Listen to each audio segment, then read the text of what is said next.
Agora aqui a gente vai falar sobre óleos essenciais com a especialista em cosméticos Jéssica de Lima, que vai falar sobre alguns deles e suas funções. Vamos conferir. Ah, é ao vivo? Ela está via Skype? Não, essa é a doutora Bruna Kussomoto, não é? Peraí, calma que se a Bruna tá aqui, eu posso falar com a Bruna já? Ah, então vamos lá. Eu ia passar a dica de óleo essencial, mas já que a doutora está aí, Bruna, seja muito bem-vinda, é uma alegria te receber.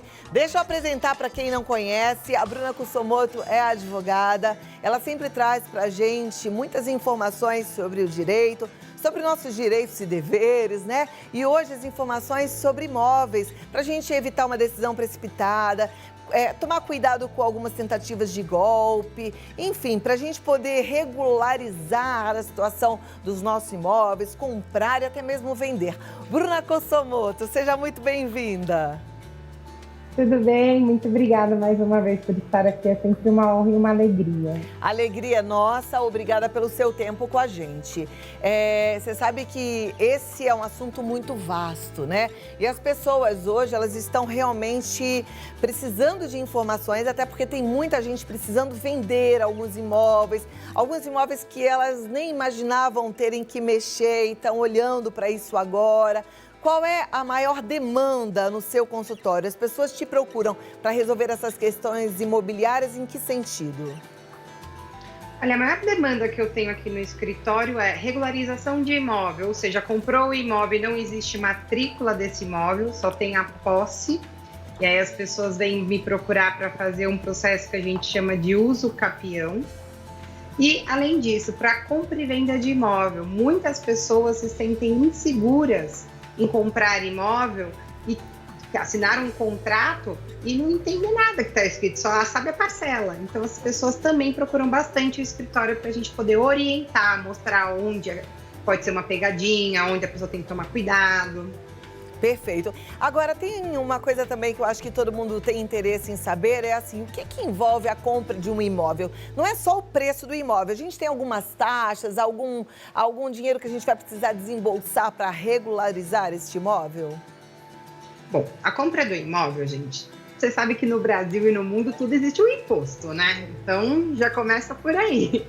Quando você vai comprar alguma coisa, você tem que pagar o ITBI, que é a transmissão do bem, né, imóvel. Então, você tem que pagar essa taxa para o governo, que hoje está em 3% do valor do imóvel, ok? Então, já começa por aí. Além dessa taxa do imposto, você tem que pagar o cartório, que também é o quê? Você vai ter que fazer uma averbação do contrato de compra e venda na matrícula desse imóvel. O que é averbação, para as pessoas que não sabem? Toda vez que você vai alterar a matrícula do imóvel, acrescentar alguma coisinha ou tirar, vendeu, aluguei, deu como fiança, você tem que averbar, colocar essa notícia lá na matrícula do imóvel. Então a gente usa esse termo averbar. Então tem que pagar também essa averbação. E além disso, existe Quanto custa essa averbação? Desculpa. Depende de cada cartório e depende do valor, depende do valor do imóvel. Tá. É algo que é muito variado, eu não consigo te precisar, tá? Mas, em média, por exemplo, um imóvel de 400 mil reais, em média você vai pagar 3 mil a 4 mil reais para fazer toda essa averbação aí na matrícula do imóvel, tá? É caro. Mas, além disso, você tem que pagar também a corretagem do imóvel. Que aí é uma coisa que todo mundo fala, mas eu tenho que pagar mesmo? Sou eu que pago? Quem que paga? Tem que pagar também. Se houve uma intermediação entre o comprador e o vendedor, houve uma prestação de serviço do corretor. Logo, tem que ser pago. Quem, em regra, paga o corretor? Em regra, é o vendedor. Se for, por exemplo, pessoas físicas, geralmente eu estou querendo vender um imóvel, o João vem e fala, vi você lá na imobiliária, posso comprar? Eu vou pagar a porcentagem 6%, 5% depende da porcentagem que eu negociei. Construtoras, quem paga? Aí é que dói no nosso coração. Quem está comprando é quem paga a construtora. Essa é a regra do mercado. Ok. Não gostei, mas ok. Porque eu fiquei pensando, poxa, então a construtora que deveria pagar, já que ela que está vendendo, ora bolas, né? Aí é o comprador, nesse caso, que paga?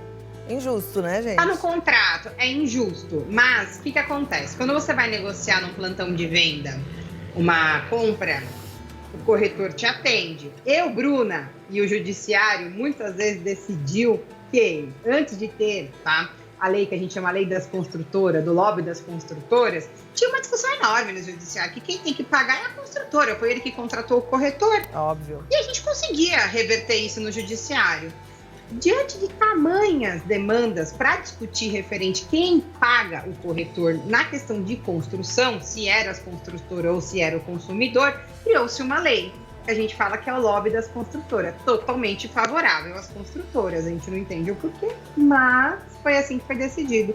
Então tem que ter um contrato de compra e venda particular entre o corretor, que independente de estar prestando o serviço da construtora, com o comprador, aonde o comprador afirma lá, eu vou pagar para o corretor. Se isso não estiver, se isso não existir, aí quem paga é a construtora. E aí dá para a gente discutir isso no judiciário. Tá bom. Doutora, eu tenho uma lista de perguntas, a gente já vai passar para a tela, me dá 2 minutinhos e a gente continua, tá bom? Ó, você que mandou a sua pergunta, ótimo, que bom. Se você ainda não mandou no 11 9 50 45 18 40, corre que dá tempo da doutora Bruna Kussomoto responder a sua dúvida sobre os imóveis que você está comprando, está vendendo, está pensando, tá bom? Vamos fazer as coisas com muita clareza. E eu continuo com a advogada Bruna Kussomoto. Bruna, agora a gente tem as perguntas já da turma, vou pedir para a produção, já pode colocar na tela aí, minha gente, porque assim a gente ganha tempo. Tem bastante perguntas, as pessoas têm dúvidas e eu fico muito feliz, muito honrada de poder ajudar, né? Então eu tô aqui, agora enrolei um pouquinho para colocar, pronto. Aí já vai para a primeira pergunta, que é do Roberto de São Paulo. O corretor de imóveis é a única pessoa que pode me auxiliar na aquisição de um imóvel ou devo contratar outros profissionais? Bom, gente, eu sempre oriento a contratar um advogado, tá? E vou dar um exemplo rapidinho para vocês. Um cliente meu fez um contrato de compra e venda com um administrador que estava lá intermediando a venda, o corretor que fez o contrato, e saiu do imóvel, alugou um outro imóvel, deu um tempo desse comprador pegar uma carta de crédito, um financiamento lá no banco, para ele pagar e entrar no imóvel. Consequência disso, ele não conseguiu a carta de crédito com o banco, virou para o meu cliente e falou, estou te devolvendo o imóvel. Só que o meu cliente teve que pagar um aluguel, 2 condomínios e assim vai. Só que na hora que você lê o contrato, ele não colocou, o corretor, que o valor do sinal, que é aquele valor que a gente dá de entrada, como para garantir o contrato, seria perdido caso ele desistisse do negócio sem justificativa plausível.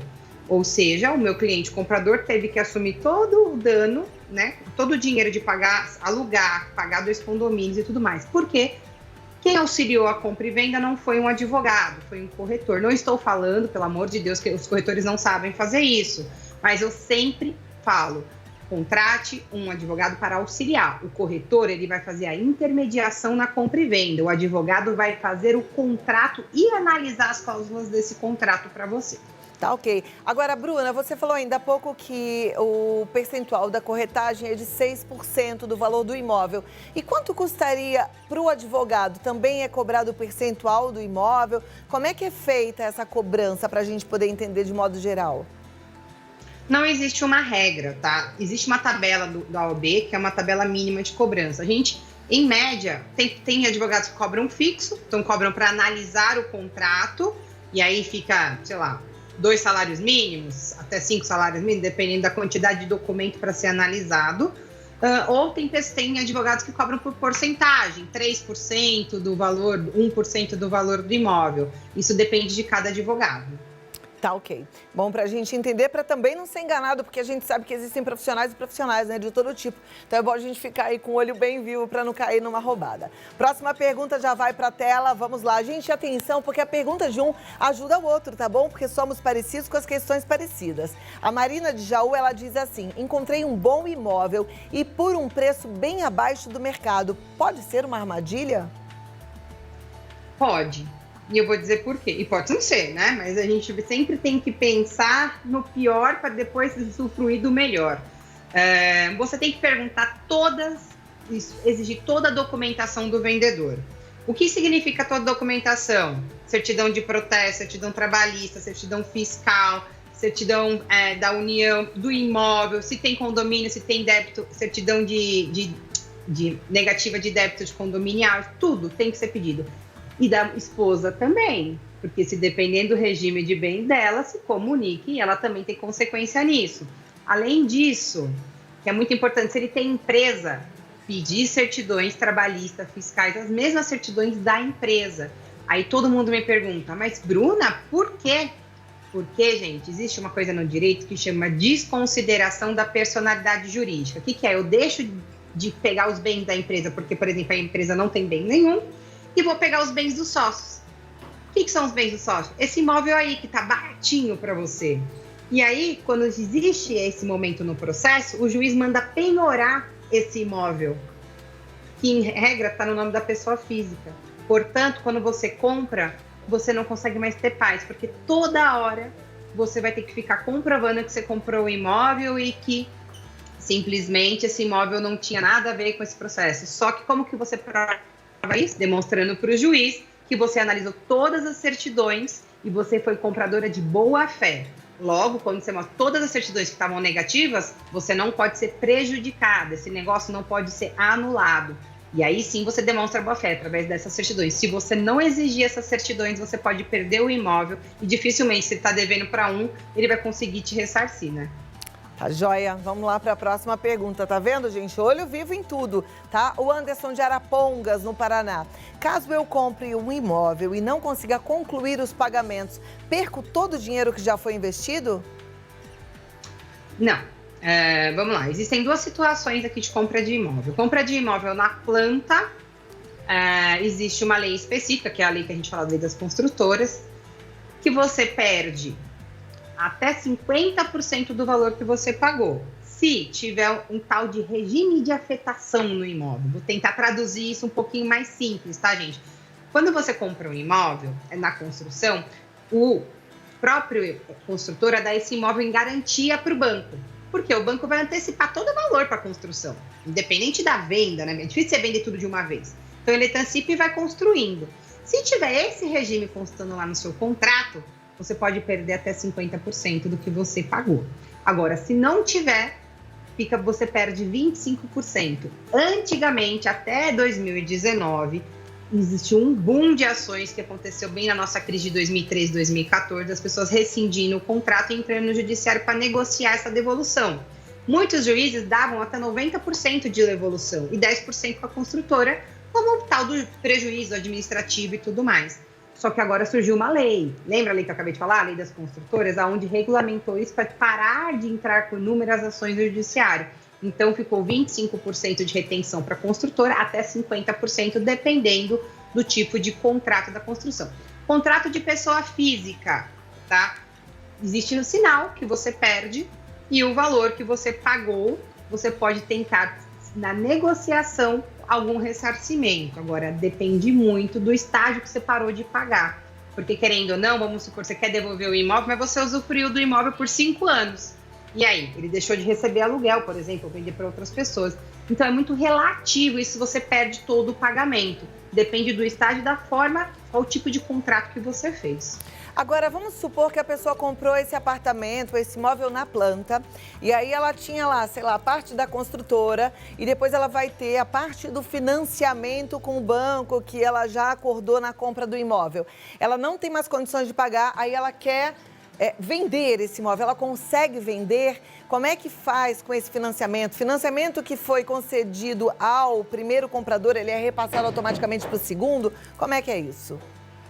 Gente, isso é um grande problema no Brasil. A maior parte das pessoas fazem o seguinte: eu consegui um financiamento por um banco, num juros maravilhoso, aí eu vendi para um terceiro, fiz um contrato de gaveta, tá? Porque como eu não consigo passar a escritura definitiva, porque ainda existe esse pagamento, então o imóvel ainda é do banco. Só que essa pessoa não pode assumir essas parcelas diretamente, tirar o meu nome e colocar o nome do João. Eu preciso da autorização do banco, porque o contrato é entre a Bruna e o banco, não entre João. Eu tenho um caso no escritório que, por exemplo, a Bruna vendeu para o João e eu estava contando que o João estava pagando as minhas parcelas do financiamento. Depois de 5 anos, eu descubro que eu estou devendo 600 mil reais, porque ele nunca pagou as parcelas. E o banco demorou 4 anos para entrar com uma ação. Ou seja, entrei num prejuízo enorme e a obrigação é minha. Eu assinei o contrato com o banco. Então, se vocês forem vender algum imóvel, você tem que vender o imóvel para pegar. O comprador tem que quitar essa sua dívida, ainda que, para quitar, ele faça um financiamento com outro banco. E aí, esse banco paga essa dívida, paga o vendedor, e você fica arcando com o seu financiamento com o banco, e não o financiamento do vendedor com o banco. Ah, então nunca existe essa coisa de repasso o financiamento. Então a pessoa vai comprar, ela vai ter que pagar o valor total, vamos supor, o valor total à vista, mesmo que ela tenha conseguido esse valor com o financiamento de um outro banco que ela conseguiu por conta dela. Por que eu falo isso que não existe? Porque o grande problema é, se o comprador para de pagar, o banco não vai acionar o comprador, porque o banco não estava nem sabendo da venda desse imóvel. O banco vai acionar o vendedor, que foi quem firmou o contrato. Muitos brasileiros fazem isso, tá? Não é ilegal, isso não é, mas é um risco. Por que as pessoas fazem isso? Porque muitas pessoas não têm crédito no banco, então logo eles não conseguem esse valor à vista para quitar. Então eles preferem, na confiança, continuar pagando as prestações do vendedor. Porém, o grande problema do brasileiro é, se acontece alguma coisa, aí o comprador para de pagar, o vendedor está achando que não tem dívida nenhuma. Aí o que eles alegam no processo? Ah, mas a dívida nem é minha, eu vendi esse apartamento.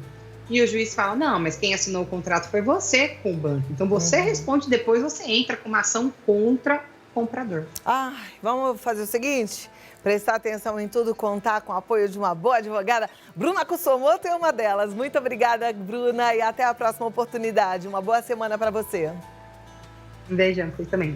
Beijo. Passar o contato aqui da Bruna para você é Kussomoto Advogados, tá? O telefone é 11 2295 2993. É bom, né, a gente entender um pouco sobre todos esses assuntos, até porque, de repente, não é o seu momento, não está vendendo, não está comprando, mas pode chegar a hora, é até mesmo para ajudar uma amiga. Coincidentemente, hoje, uma amiga me ligou para perguntar sobre esse assunto. Olha lá, agora já sei a resposta mais corretinha para passar para ela.